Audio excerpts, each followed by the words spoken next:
Let's clean this mess of a room.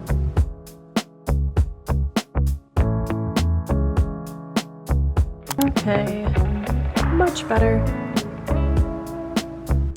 Hello and welcome back to another vlog. This is going to be another installment of my summer writing sprint where I grind and get as much work as I possibly can done on this dissertation before the fall semester begins. So if you watched my last sort of mini vlog, you learned that I did not quite meet my deadline, but that happens. So I'm going to work today on setting a new deadline and a new timeline to finish up my second chapter of my dissertation and to get it submitted to my advisor.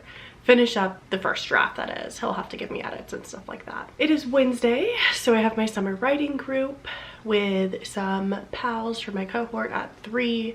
It's currently a little after 1. I've had a really slow morning.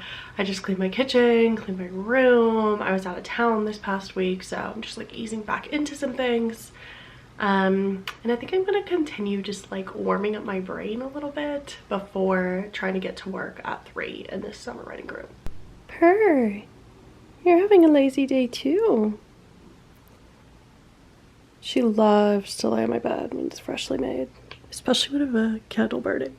It's like she's like, yes, thanks for the spa. I actually think I'm gonna make a second cup of coffee. I only drink like half of mine this morning, so this is allowed, right?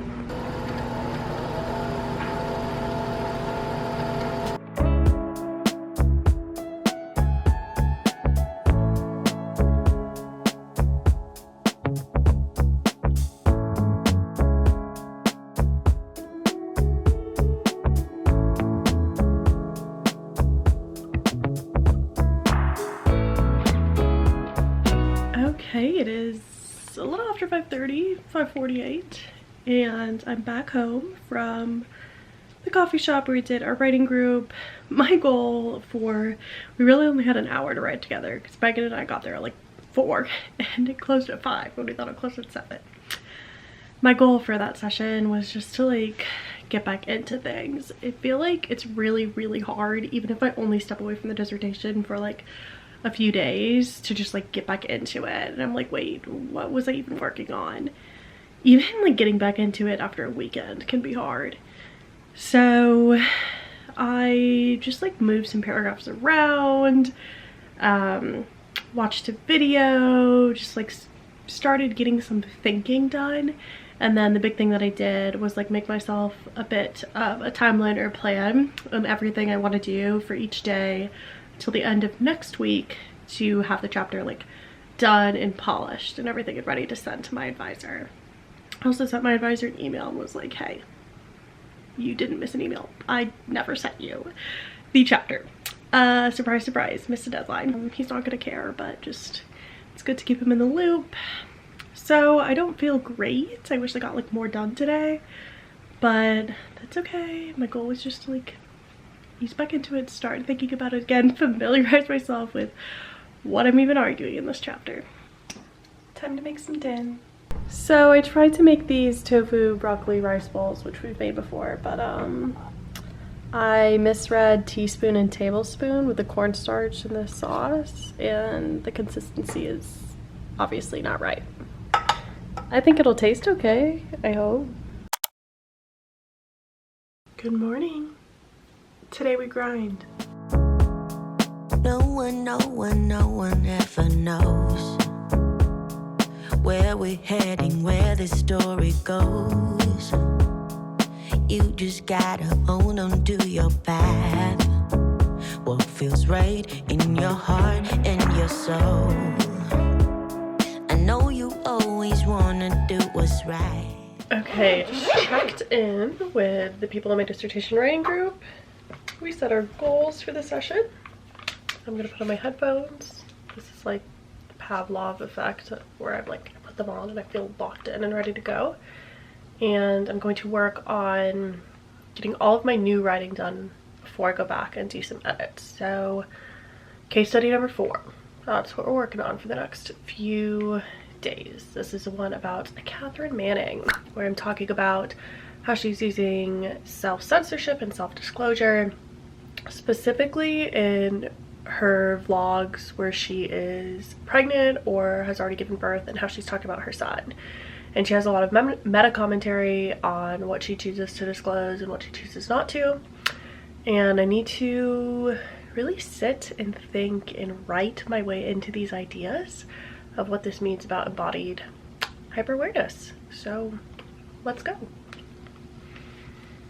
Okay, it is like an hour later. I wrote the intro paragraph to this section on mommy vloggers, and I went back to Taylor Lorenz's Extremely Online book. She has a chapter about mommy vloggers, or mommy bloggers specifically, being like some of like the pioneer trailblazers in the influencer industry. So I cited her, and I set myself up to go into my case study on Catherine Manning. But honestly, I'm just feeling gross. Like, even just looking at myself, I'm like, I need to wash my hair, I need to take a shower. So I think I'm gonna take a little break, take a shower, and then come back like ready to get in the zone and write about Catherine Manning. Also went through and just made a few little edits because I had to like read one of the other case studies to like put myself in the mindset to do a new case study. Writing is hard. It's anything but linear. I feel so much better after that shower. Even like treated myself to my expensive Pureology shampoo, which I gifted Megan for her birthday. Which I gave Megan. I don't know, that was weird. Gave Megan for her birthday, and she's like, I can't believe you've done this to me. I'm obsessed, and now I have to like afford this. So sorry, not sorry, but it's incredible.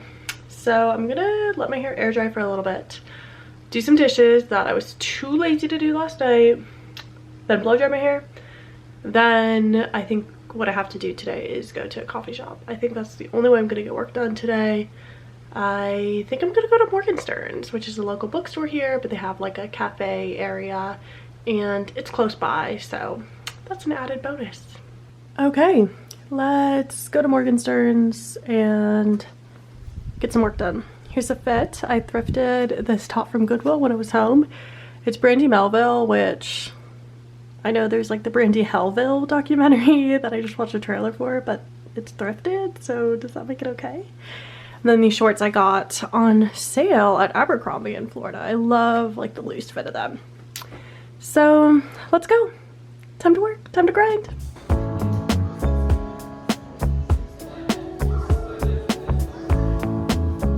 Okay, back from writing. I feel good. I was there for like an hour and a half maybe. I did have to look at some books on my way out, but had self-control and didn't buy anything, just added them to my Goodreads. I got 750 words of writing done today, so that makes me feel good. It is still like the beginning parts of this case study. I haven't like really dove into the details of it yet. It's just like setting it up, but I feel ready to dive into it tomorrow. I feel like I could do another writing stint tonight, but then I think I'll be burnt out tomorrow. So I think I'm gonna call it quits on writing for the day. Have a Zoom meeting at 2:30, so I have about 30 minutes. Before that, I think I'm gonna make some popcorn and put on an episode of Gilmore Girls. Hello, happy Friday. Clearly the next day my hair looks really white right here because my dry shampoo hasn't like set in yet. I ended up going to Zach's house last night. We had some chicken fajitas together, and then we started watching The Challengers because my sisters rented it on Amazon Prime, thinking that like we could both stream it at the same time, when like I should have known that we couldn't do that. So then we just ended up going to Dairy Queen, and what did we start watching? Long Shot, I think? I don't know. Some silly little rom-com. But anyway, I grinded this morning and I got 500 words of good writing done, which is pretty good for a morning session. And I feel like I have the next steps to finish out this case study. And then all that's left is a conclusion on the chapter and then going back and doing those edits. So I am going to push myself to work through this weekend. So I'm going to continue the vlog through the weekend because I really want to get all of the new writing done before Monday of next week. In a perfect world, I would finish the case study today and tomorrow, but don't think that's gonna happen. Megan and I were just talking about like, do I want to push myself to do a second stint today and then risk feeling like burnt out or too tired tomorrow? Or do I like call it quits? And if I had like more reading or something that doesn't take as much energy as writing to do, I could do that. But this case study doesn't really involve reading. I don't really cite anyone in it. It's just my own rhetorical analysis. So I feel like about that, because it's 1 o'clock, I have the whole day ahead of me. I feel like I should be doing more. I know you rather wanna flat than fight, but every now and then you gotta pause. Ask yourself, is this right? Stand your ground. You say, I wanna be the hero, 'cause I don't wanna give up. Now I am down at 0. When will it ever stop? I'm only human.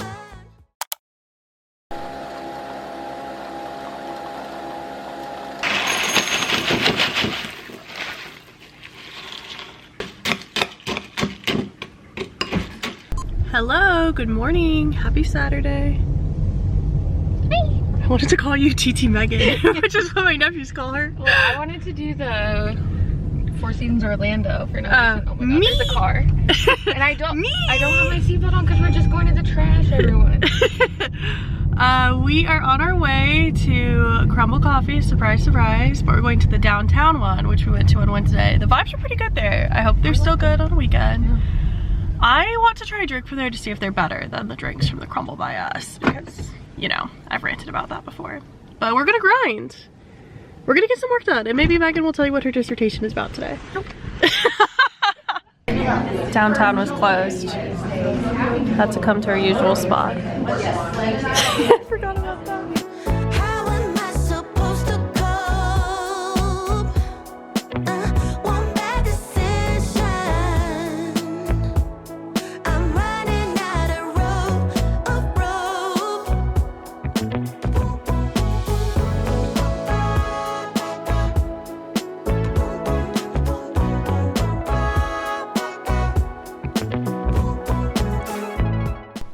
Back on my bed, meaning it's time for another little dissertation chat. I feel really good after what I got done today. I think I finished the 4th case study, which is wild. I didn't go back and reread it, so I could go back and be like, yeah, this is Garbaggio. But we're not gonna think about that yet. It was one of those days where I was like, okay, I've had all these ideas pent up in my brain for weeks and it's time for them to come out, and it did. So I'm glad I ended up taking that break yesterday, because I think that I felt rested and ready to go today.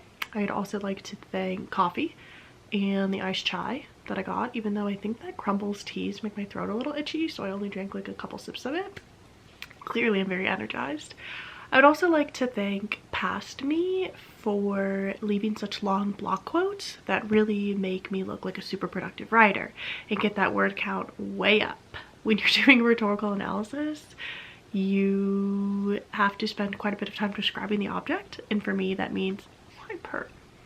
You want to be in the vlog.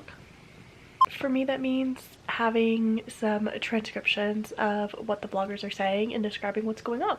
So I feel good, I feel solid. I also started brainstorming / the beginning of writing an intro for the chapter, basically saying like, here's what chapter 1 did, here's how chapter 2 is an extension of that, here's like a summary of chapter 2.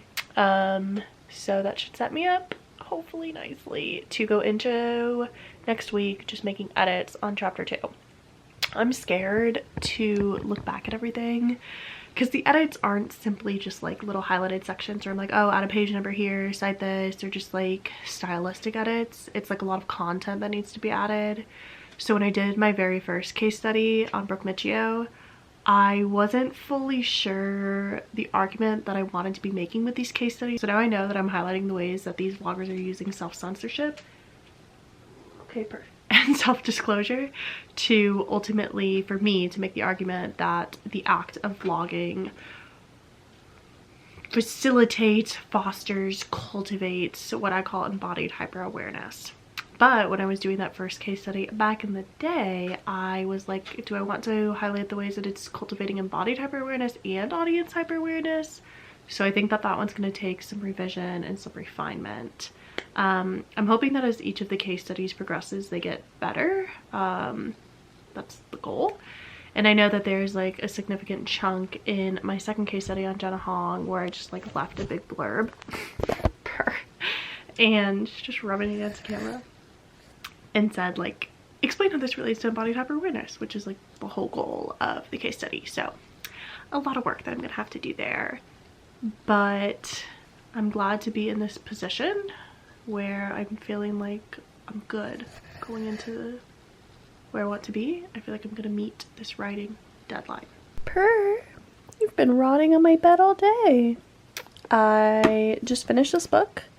It was a slow burn for me at first, not because of the book, just because I hadn't had like any time to read, I felt like, with all like the traveling and the focus on writing. But I cruised through the second half yesterday and today. It was very cute. I gave it 4 stars, but I will definitely be reading the sequel because I think the sequel has better ratings than the original.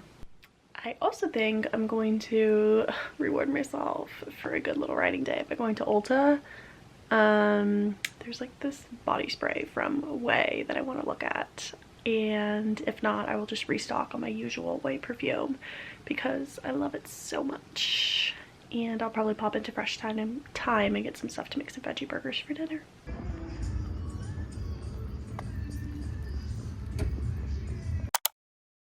Hello, happy Sunday. First time filming in the new car, so that's exciting. It's a really similar car. I had a Nissan Rogue Sport before and now I have a Nissan Kicks. I think I like the Rogue Sport better, but I like barely use a car. I just need it to be reliable, and it's nice that it has CarPlay and all the basic features, blind spot detectors. Anyway, enough about the car. I am on my way to Target to do a Target pickup, and it's already quite later in the night. It's 5:33. I spent the afternoon at Zach's house. We watched Formula 1 together. It was actually a good race for the first time in a while. Max still won, but it was still exciting. We played some darts. I edited what I have of the vlog so far. And most importantly, I didn't think about writing for the first time in several days.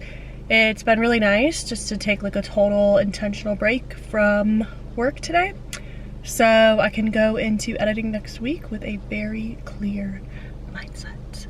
So let's go pick up our Target order, then come home and do a few Sunday reset type things, cleaning my room, face mask, starting a new book, all that good stuff.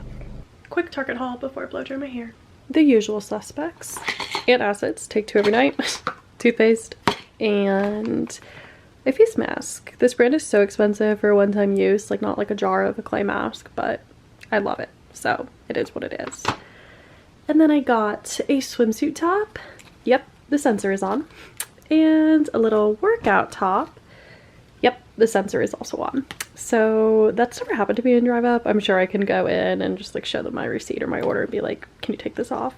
I love this style of workout top. I have it in like a royal blue, and it's so comfy and I think super flattering. And they didn't have the bottoms to this in stock, so I ordered them online. I like the way the top fits. We'll see if the bottom fits. I'm pretty picky with bottoms. And then I also got this. I don't love the whole vest thing, but I do really like when they are like sort of peplum style and like really cinched at the waist and like curve out. I tried it on, but my hair is wet and I felt like I look like a waiter or like a band conductor. So we'll try it on again when I have like my hair done and stuff sometime later. And if it's still not good, it'll get returned.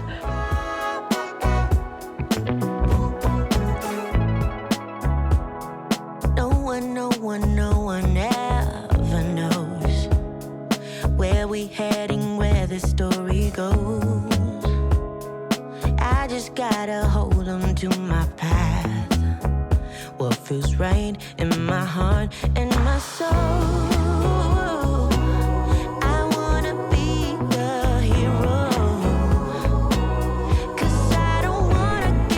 Dinner moment tonight, breakfast for dinner, and I can't wait to dive into this chocolate chip banana bread that Megan made.